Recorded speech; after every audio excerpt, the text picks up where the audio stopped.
et même en Alaska, André Berkoff, et ce avec Jean Raspail, l'écrivain voyageur, qui divise toujours autant, André, 52 ans après la sortie du fameux Camp des Saints, sa fable apocalyptique, André. D'abord, Jean Raspail, 100 ans. Il est né il y a exactement 100 ans. Et on est très heureux, c'est vrai, avec Céline, pour cette émission culturelle, d'accueillir Philippe Hemsen pour son livre. Je l'ai lu avec vraiment un très grand plaisir. Jean Raspail, aventurier de l'ailleurs. Et ça vient de paraître chez Albin Michel. Et pourquoi c'est formidable? Parce que Raspail, c'était pas, alors on le connaît et on dit tout de suite Raspail, le Camp des Saints. Bien sûr que ça a été très important et on va en parler longuement.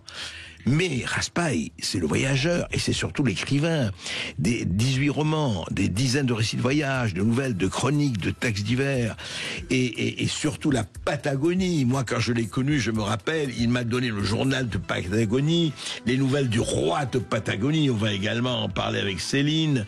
Et puis, c'est ce roman qui se souvient des hommes, l'anneau du pêcheur. Voilà, c'est en juillet. Il est né le 5 juillet 1925, très exactement. Donc, il y a 100 ans. Et ça a été vous savez, il a été comme un certain nombre de gens, des Blaise Cendrars, des Joseph Kessel, des Pierre Schoenderfer, et aujourd'hui des Sylvain Tesson, des aventuriers, effectivement, de l'ailleurs. D'ailleurs, c'est un joli titre. Et lui, il a été passionné par les civilisations, Céline. Et c'est ça qui est intéressant chez Jean Raspail. Et oui, intéressant. Grand voyageur. Son principe de vie, André, était si la route te manque, fais-la. Et lui, il va la faire pendant plus de 30 ans, André Berkoff. Alors, qui était cet aventurier hors pair dont Jean d'Ormesson a dit: il est l'un des rares de notre temps qui ait écrit quelque chose qui ressemble à une œuvre. Alors, pourquoi a-t-il été ostracisé, André? On va en parler dans un instant sur Sud Radio avec son biographe Philippe Hemsen qui publie une biographie, la première biographie, André, qui est vraiment passionnante. À tout de suite, restez avec nous. Un homme qui a été une grande partie de sa vie avant de devenir romancier. Il s'agit de Jean Raspail, André Berkoff.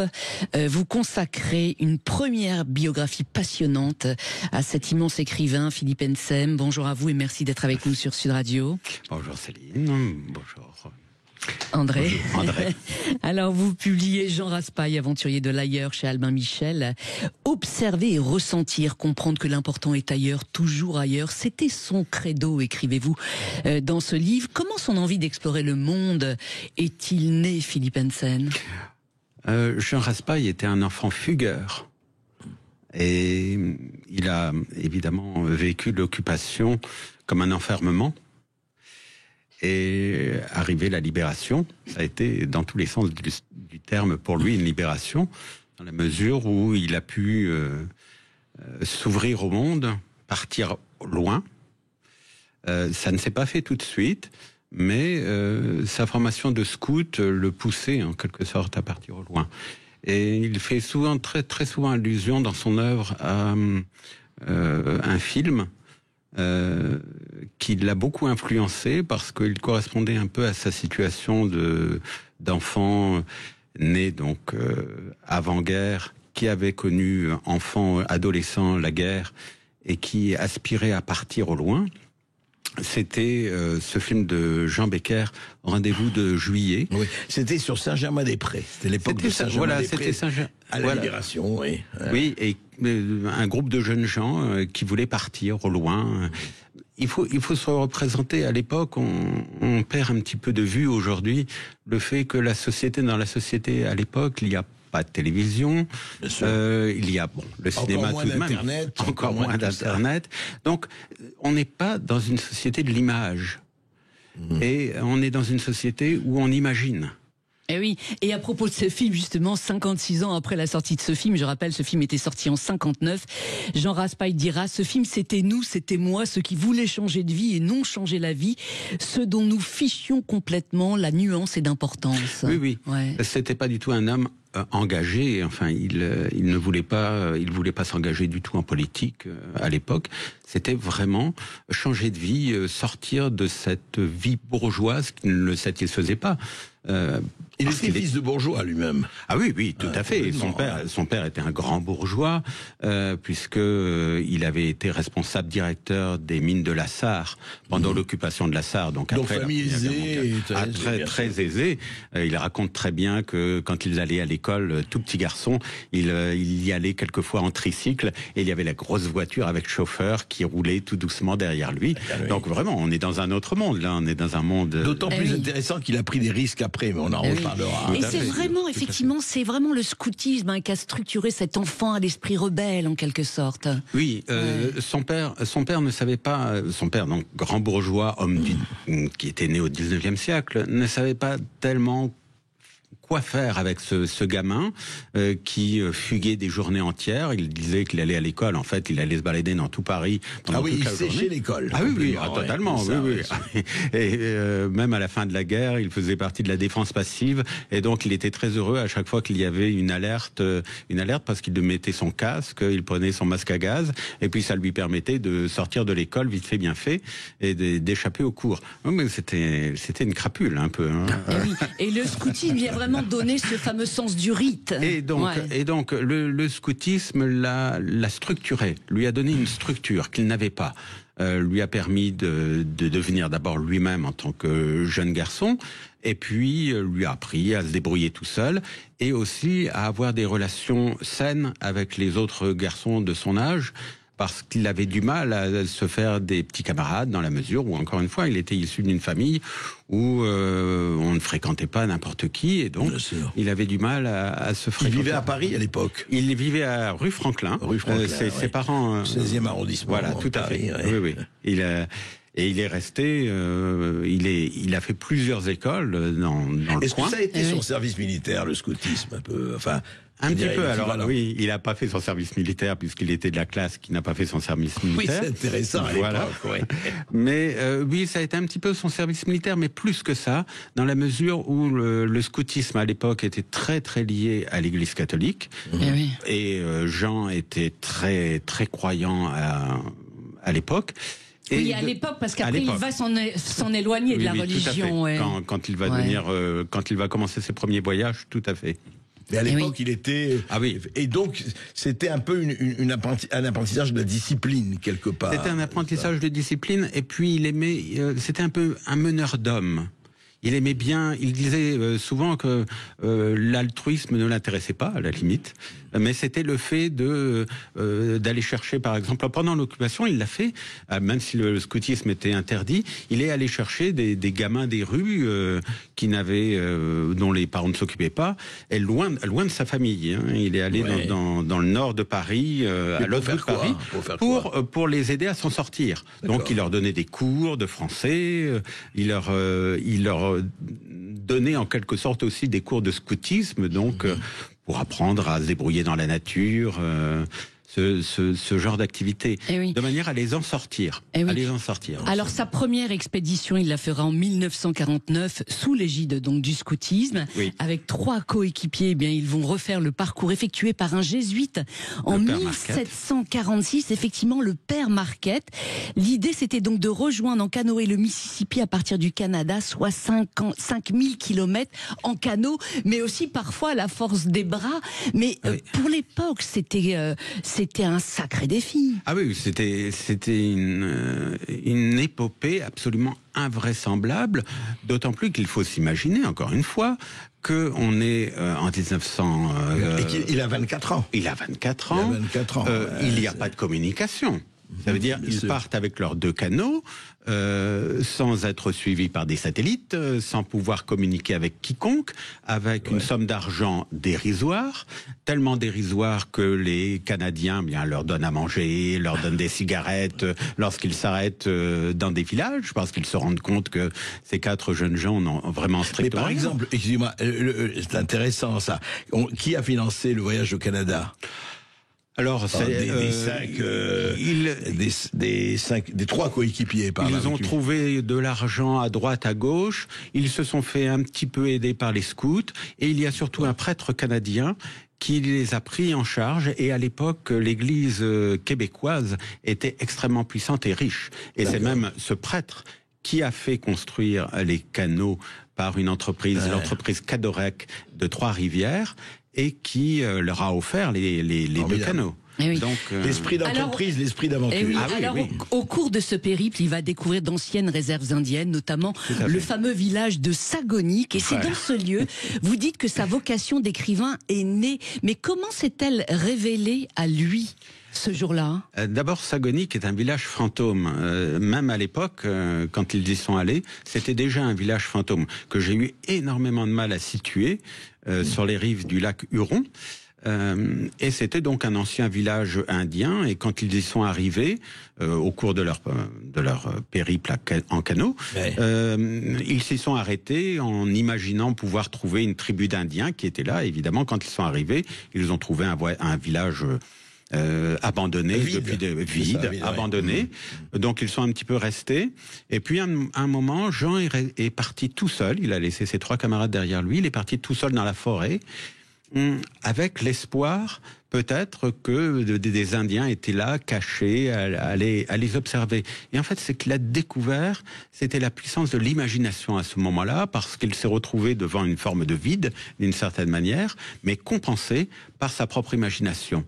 Et ça l'a tellement frappé, l'expérience a tellement été forte, que des années plus tard, au tout début d'un volume qui s'intitule Pêcheur de lune, il dit qu'il est né ce jour-là à Sagonic. Mais, qui est né, évidemment, c'est pas le Jean Raspail, le jeune homme, c'est l'écrivain qui est né. Même si à l'époque il avait très très peu écrit, parce qu'il faut souligner qu'il avait écrit un roman au lendemain de la guerre, de la Seconde Guerre mondiale, un roman qui s'appelait Un petit chemin. Et que son père avait donné à André-François Poncet, futur académicien, lequel avait rendu le manuscrit au père quelques semaines plus tard en lui disant « Dites à votre fils qu'il ne sera jamais écrivain ». Et l'humiliation avait été si puissante que Jean Raspail avait décidé de ne plus jamais écrire. Donc, ça l'avait cassé totalement. Et donc, par conséquent, le périple sur les canaux du roi, sur les chemins d'eau du roi, il ne l'a pas écrit. Il n'a pas écrit de livre à l'époque sur cette expédition. Il n'était pas surtout parti là-dedans pour dire je vais écrire. C'était pas question. Il a refusé d'écrire, et c'est son camarade, son colistier Philippe Andrieux, qui a écrit à l'époque un livre sur toute cette expédition. Et donc Jean Raspail, lui, il l'a écrit, mais à la fin de sa vie. Et vous dites que Sagonic, en quelque sorte, c'est le lieu de l'initiation à l'appel pour lui. C'est-à-dire, expliquez-nous, parce que ce thème-là va occuper une place centrale dans les années à venir dans ses œuvres. Il va, pendant énormément de voyages, il va courir, en quelque sorte, après les derniers représentants de peuples disparus. Qui avaient totalement disparu pour certains, ou qui n'existaient plus qu'à travers 2 ou 3 personnes. Et c'est à travers cette quête-là qu'il va voyager. Et notamment, il va répéter en quelque sorte cette scène de Sagonic, par exemple, dans les Antilles, où il va chercher des peuples, un peuple notamment qui s'appelle les Viens-Viens. Et donc il va partir là aussi, il raconte ça très bien dans Pêcheur de lune, avec sa voiture dans les montagnes, et puis il va les appeler d'une certaine manière. Encore une fois, c'est un appel à l'imagination qui supplée en quelque sorte la réalité. Et ça, c'est vraiment la base et la naissance de l'œuvre de Jean Raspail, c'est-à-dire sur quoi repose l'œuvre de Jean Raspail? Sur la légende, sur le mythe. Et le mythe, d'où lui est venu, pardon Philippe, Emsen a raconté, parce que d'où lui est venu cet amour des peuples disparus, ou en voie de disparition, ou introuvables, ou invisibilisés, ou invisibles? Cet amour lui est venu lors de son second grand voyage, Terre de Feu, Alaska. Lorsqu'il est arrivé au sud de l'Amérique du Sud, il a rencontré José Emperer, qui était un grand spécialiste des Indiens de cette partie du monde, qu'ils appelaient les Alakalef, et il l'a rencontré, et José Emperer l'a totalement fasciné. Et donc, Jean Raspail s'est mis en tête d'essayer de rencontrer les derniers Alakalov qui existaient. Les Alakalov étaient un peuple d'Indiens qui vivaient quasiment nus en terre de feu. En terre de feu. En terre de feu, quasiment nus. Ils se recouvraient de graisse animale pour se tenir chaud. Oui, parce qu'il ne sait pas. Voilà. Ils vivaient sur des canaux sur lesquels ils entretenaient du feu, parce que c'était comme les hommes préhistoriques. Voilà, ils entretenaient le feu sur leurs canaux.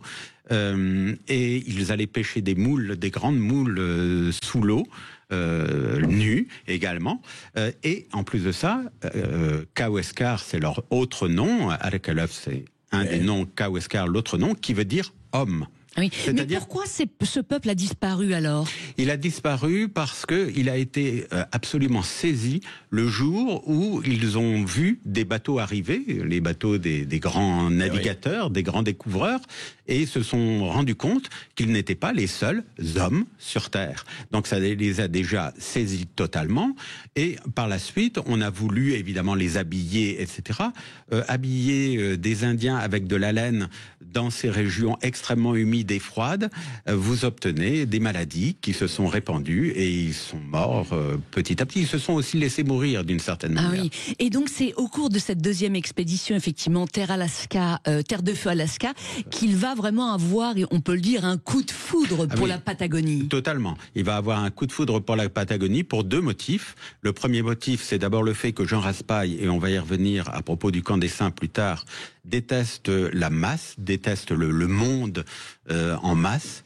Or, la Patagonie, c'est des désert. Enfin, c'est le désert. Voilà, vous pouvez faire des centaines de kilomètres dans la journée sans rencontrer âme qui vive. Et oui, justement, à ce propos, il dira, très intéressant, c'est un pays dans lequel il est facile de disparaître. Totalement, totalement. Donc ça, c'est le premier aspect qui le fascine. Le deuxième aspect, ce sont ces Indiens d'Amérique du Sud, enfin de Terre de Feu, qui le fascinent totalement. Pourquoi? Parce que ces Indiens ne connaissent pas l'histoire. Donc ça veut dire que d'une certaine manière, ils vivent tels qu'ils pouvaient les voir à l'époque, tels qu'ils ont toujours vécu. C'est-à-dire, les rencontrer, c'était rencontrer une forme d'éternité.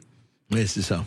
La permanence, l'immanence de l'histoire. Oui, quoi. Totalement. Donc c'était cette espèce de frontière, d'abîme absolument gigantesque qui se creusait lorsqu'on les rencontrait, parce que eux vivaient dans une sorte d'éternité et nous vivions dans le temps, et évidemment entre les deux il n'y avait aucune communication possible. C'est comme si tout à coup on pouvait comme dans Hibernatus faire revenir ça rappelle cet Africain qui disait à un explorateur: la différence entre vous et nous, vous avez la montre, nous avons le temps. Voilà, totalement, oui. Eux, ils ont l'éternité même. Oui. Ils avaient l'éternité. Autre expérience qui l'a marqué au cours de cette deuxième grande expédition, c'est l'américanisation du monde. À ce propos, il a écrit ceci: les routes sont toujours parfaites, les maisons bien peintes, les voitures neuves, le confort parfait, et les femmes mal habillées, rien à regretter, rien à désirer ni espérer. C'est l'uniformité cossue à la portée de tous. Qu'est-ce que ça révèle de son esprit à l'époque ? Jean Raspail était quelqu'un qui aimait profondément la diversité du monde. Rien pour lui n'était plus enrichissant que cette diversité. La diversité des paysages, la diversité des modes de vie, la diversité civilisationnelle, ethnique évidemment, puisque c'était ça qui lui tenait le plus à cœur. Et il s'est rendu compte, en montant, donc en partant de la Terre de Feu et en remontant vers le nord de l'Amérique du Sud, il s'est rendu compte au fur et à mesure de sa progression que plus il approchait des États-Unis, plus les pays d'Amérique du Sud en lien direct avec les États-Unis avaient en quelque sorte renoncé à leur propre mode de vie, à leur propre mode de fonctionnement pour vivre et fonctionner comme les États-Unis. Et on aura l'occasion d'en reparler, mais c'est un homme qui était visionnaire dans la mesure où il percevait les signes des temps, comme disait René Guénon. Il percevait les signes qui apparaissaient autour de lui dans la géographie, dans les cités, etc. Et là, il s'est rendu compte que ce qui se passait avec cette influence de plus en plus grande de l'Amérique, du système de vie américain sur les peuples d'Amérique du Sud, allait se répandre partout. Eh oui. Il en a eu le pressentiment très très tôt. Et visionnaire, il n'a jamais été autant, et on va parler maintenant avec le Camp des Saints, qui quand même marque un tournant. Et je rappelle quand même que le Camp des Saints, ça va faire un peu plus de 50 ans, 1973, et ça a vraiment marqué un tournant puisqu'on en parle encore aujourd'hui. Et oui, on va justement en parler dans un instant sur Sud Radio, le Camp des Saints, la submersion de l'Occident par une apocalypse migratoire. Il l'avait écrit dans son livre qui est un best-seller mondial, André Berkoff. On en parle dans un instant sur Sud Radio. Restez avec nous. Berkoff, Céline Alonso. Alléluia, Alléluia, Alléluia, Alléluia, Alléluia. Cantique de l'Apocalypse sur Sud Radio, André Berkoff, cette fin du monde, plutôt d'un monde, André. Jean Raspail l'a prophétisé dans le Camp des Saints, un roman dans lequel il a annoncé en 1973 la submersion de l'Occident par une apocalypse migratoire. À ce propos, il a écrit ceci: dans la nuit, au midi de notre pays, 100 navires se sont échoués, chargés d'1 million d'immigrants. Ils viennent chercher l'espérance. Ils inspirent la pitié. Ils sont faibles. Ils ont la puissance du nombre. Ils sont l'autre, c'est-à-dire multiple, l'avant-garde de la multitude. Oui. À tous les niveaux de la conscience universelle, on se pose alors cette question: que faire? Il est trop tard. Philippe Hensen, quelle est la genèse de ce livre? Alors, la jeunesse telle que l'a raconté Jean Raspail, il est parti en vacances. Pendant des années, il allait en vacances à Erquy, en Bretagne. Et puis, son épouse en avait peut-être un peu marre de la pluie, du ciel gris. Et donc, un jour, l'a mis au pied du mur en lui disant je veux le soleil. C'était une grande amoureuse du soleil, Aliette Raspail, à qui je voudrais rendre hommage parce que c'était une femme extraordinaire. Oui, qui a été à ses côtés. Et qui a été à ses côtés, totalement, durant toute sa vie, et qui était vraiment une femme extraordinaire. Et donc, Aliette, une tante d'Aliette, avait une magnifique villa au bord de la mer à Boulouris. Et elle a accepté de leur louer pour les vacances de Pâques, si je ne me trompe pas. Et donc, ils y sont allés. C'est une très très belle villa. Il y a un jardin derrière, puis une balustrade, et au-delà de la balustrade, c'est la mer. Et il y a le pied dans l'eau, pratiquement. C'est quasiment le pied dans l'eau. Et puis sur le côté de la maison, il y a une pièce avec des lambris magnifiques et surtout une bibliothèque magnifique. Et Jean s'est installé là très vite. Et donc de là, on a une vue complète sur toute la mer depuis ce bureau, cette bibliothèque. Et donc il a raconté bien des fois qu'un jour, il se tenait dans ce bureau, les yeux rivés sur la mer, et s'est posé la question, et s'ils arrivaient? Qui c'étaient ces îles pour lui à l'époque? Personne, j'allais dire, c'est personne, c'est ils justement, c'est la raison pour laquelle... On ne sait pas qui ils arrivent. Non, voilà, c'est la raison. Et il a vu l'horizon obscurci par les pirogues. Voilà, voilà, par les bateaux, par une invasion. Et c'est pour ça que je rapproche dans la biographie le Camp des Saints de la guerre des mondes, parce que vous pouvez remplacer les Martiens par... Alors, là, à l'époque, en 1973, c'était le tiers-monde, la surpopulation dans le tiers-monde qui inquiétait l'Occident, et donc il met en place des Bengalis qui vont arriver en masse en Occident, mais ça pourrait être n'importe qui d'autre. Jean, quand on dit que Jean Raspail était un écrivain raciste dans le Camp des Saints, c'est faire un contresens total. Comme lui-même l'a dit, on ne peut pas aimer comme je les aime les peuples justement en voie de disparition, les peuples indiens, les peuples amazoniens et minés par l'uniformisation du monde. On ne peut pas les aimer et être raciste dans le même temps. Oui. Ce livre, en quelque sorte, vous dites que c'était vraiment un livre de colère. Oui. Contre qui il était en colère à l'époque ? Donc Jean Raspail était à l'époque voyageait énormément. Il s'intéresse aux peuples qui disparaissent petit à petit. Pour vivre, il fait partie d'une organisation qui s'appelle Connaissance du Monde et qui à l'époque fonctionne très très bien et lui permet de vivre confortablement. et qui consiste à présenter un film avec l'auteur, le voyageur, dans la salle, dans la pièce, dans le cinéma. C'est plutôt les croisières ou c'est le cinéma? Non, c'était vraiment dans des cinémas. Il présentait des films de voyage, ces films, par exemple. C'était des films, et c'est très curieux parce que ce sont des films muets, en fait. Oui. Et l'auteur était là, Haroun Tazieff, Jean Raspail et beaucoup d'autres voyageurs étaient là sur scène et commentaient en direct les images qui étaient diffusées à l'écran.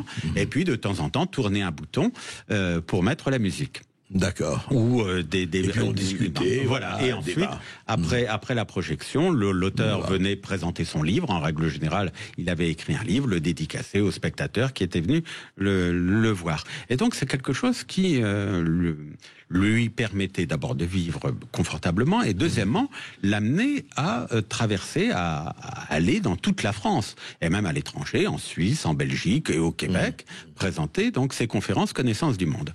Et donc ça lui a donné une bonne expérience de l'évolution de la France à l'époque.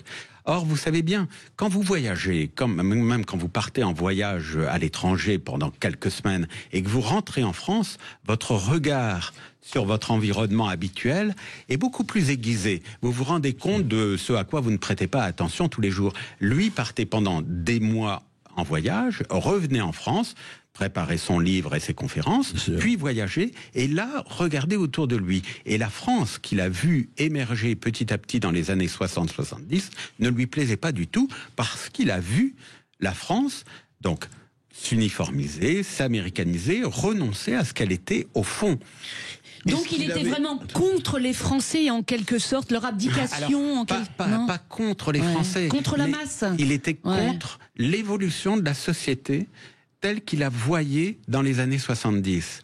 Et il s'est rendu compte que cette société qui renonçait à elle-même sur le plan culturel, sur le plan religieux, sur le plan de ses spécificités propres. Enfin, la France à l'époque, c'était pas quand on passait de la France aux États-Unis ou de la France même en Italie ou en Allemagne, c'était totalement différent. Chaque pays avait une identité forte et propre. Or, c'était cette identité-là qu'il voyait disparaître petit à petit, se noyer dans une sorte d'uniformisation qui lui déplaisait profondément. Et c'est contre ça qu'il a voulu réagir. Et surtout, il s'est rendu compte qu'en renonçant à ce que nous étions, eh bien, nous devenions un peuple potentiellement affaibli, désarmé et près de disparaître. Sur le point de exactement disparaître. comme les Alcalofs. C'est-à-dire que d'une certaine il y avait un renversement de la situation. Voilà. C'est ça. Il regarde ces Indiens du sud de l'Amérique du Sud disparaître. Est-ce qu'on ne va pas devenir nous les Alcalofs? Exactement. Alors justement, une minute. Est-ce qu'il avait, et encore une fois, comparaison n'est pas raison, est-ce qu'il avait, vous pourriez dire, la même démarche que Renoir Camus, sans employer le mot, de grand emplacement? Est-ce qu'il voyait ça? Parce que ça m'intéresse qu'après, il y a eu cette notion qu'on combat ou qu'on soit d'accord ou pas du tout d'accord. Est-ce que lui, inconsciemment ou consciemment, Jean Raspail avait ce sentiment que a théorisé beaucoup plus tard Renaud Camus? Alors, je retirerai simplement, André, de vos propos le mot théorie, parce que pour Renaud Camus, le grand remplacement, quand on se donne la peine de lire le livre et de ne pas parler du concept comme font énormément de commentateurs de Renaud Camus, quand on lit Renaud Camus, c'est pas du tout une théorie, c'est un simple constat pour Renaud Camus. Il observe la situation. Non mais je dis que ceux qui ne sont pas d'accord parlent de théorie. Oui, il parle de théorie. Voilà. Pour l'annihiler, et éventuellement, enfin pour me la mettre de côté. Donc c'est pour ça. Donc je disais simplement, est-ce que ce sentiment-là, parlons du constat, est-ce que ce constat-là, pour reprendre, après on est d'accord ou pas, mais est-ce que ce constat-là, Jean Raspail l'avait à ce moment-là? Oui, totalement. Oui, c'est une forme de grand remplacement. C'est-à-dire que, encore une fois, il a simplement inversé ce qu'il avait observé. C'est-à-dire, vous prenez les Indiens du sud de l'Amérique du Sud, et ils ont disparu non pas parce qu'on les a massacrés à coups de mitraillettes, etc., mais simplement parce qu'ils ont renoncé à vivre d'une certaine manière, et il s'est en regardant les Français, d'une certaine manière, il s'est demandé si les Français n'étaient pas en train de renoncer à vivre et à être eux-mêmes. Et oui, et donc, renonçant à eux-mêmes, ils laissent la place à d'autres. Et à ce propos, je voulais citer effectivement une déclaration qu'il a faite, c'était en 2013 dans Valeurs Actuelles. André, il a déclaré effectivement que notre civilisation disparaîtra dans les années 2050 par le jeu de la démographie. Il y aura autant de jeunes Français de souche que de jeunes étrangers en France. Et selon lui, il précise dans cette interview, notre pays va s'en accommoder et s'effacer sans même qu'on lui fasse des funérailles, André Berkoff. Quel est votre avis sur cette question ? Écoutez, ce qui est intéressant, c'est que il a posé, Jean Raspail avait posé le problème. À l'époque, on l'avait traité de tous les noms. Vous le racontez très bien dans votre livre, Philippe Emsen. C'est vrai, jusqu'à présent, d'ailleurs. Vous le savez, Jean Raspail. La polémique continue. Bien sûr. Extrême droite, ceci, cela. Bon, les étiquettes, on connaît le bal des étiquettes. Moi, ce qui me frappe, c'est qu'aujourd'hui, ce qui était considéré comme absolument impossible et qui vous mettait à la droite d'Adolf Hitler, aujourd'hui est le débat public. Aujourd'hui, tout le monde en débat, quel que soit leur... Donc c'est devenu... C'est-à-dire que cette espèce de fantôme est devenu l'éléphant dans la salle ou dans la cuisine. Donc c'est pour ça que ça continue à être extrêmement fort. Mais est-ce que, justement, par rapport à ça, moi, ce qui m'intéresse, c'est de se dire que voilà quelqu'un qui, vous dites visionnaire, en tout cas, qui a posé le problème. Et ce qui est extraordinaire, c'est que comme toujours, des gens qui parlent d'un problème et d'autres qui veulent absolument pas en parler, eh bien, aujourd'hui, nous sommes en plein dans ce débat.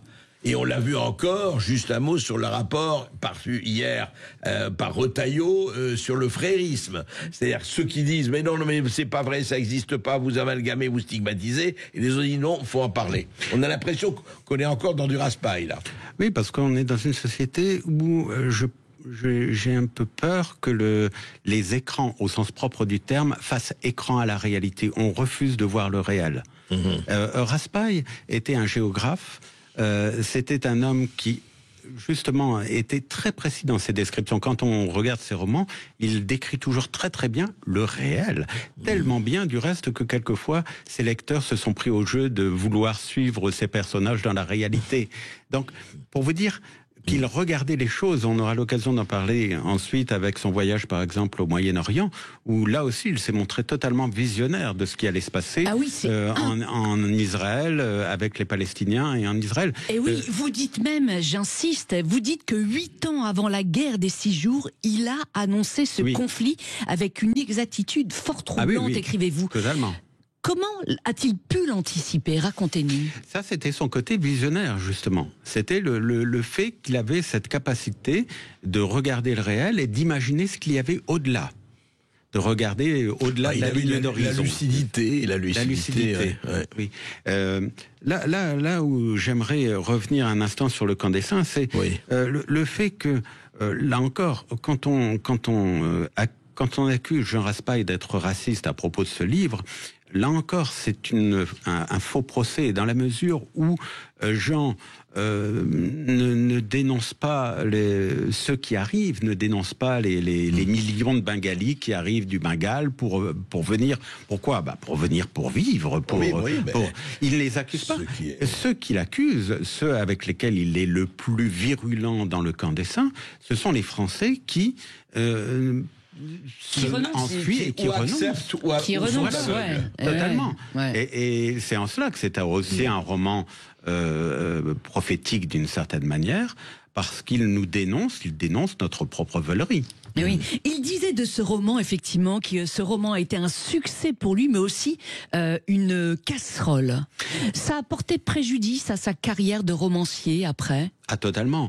Dans la mesure où il a voulu construire une œuvre, et une œuvre cohérente. Vous citiez tout à l'heure Jean d'Ormesson qui disait que c'était un des rares écrivains qui avait écrit une œuvre cohérente à partir du jeu du roi jusqu'au royaume de Borée.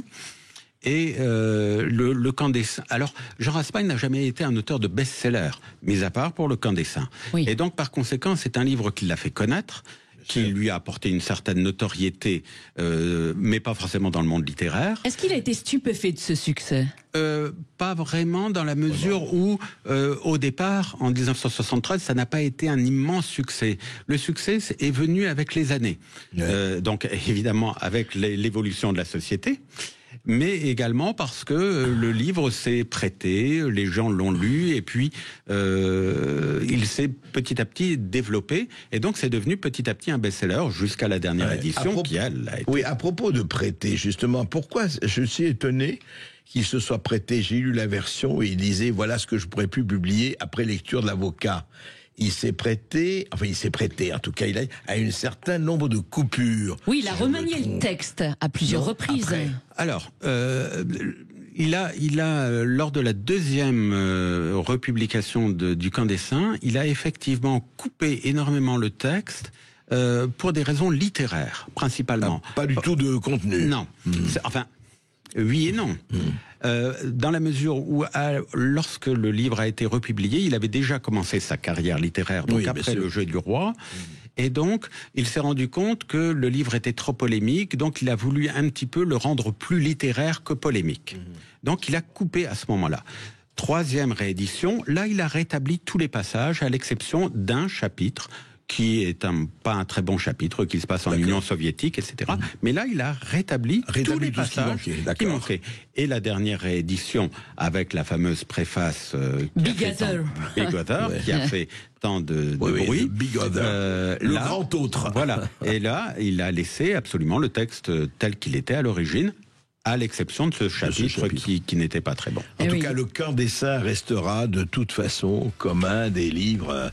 Et il est, je dirais pas, il est presque comme Orwell, quoi. Il y a un côté 1984 à sa manière.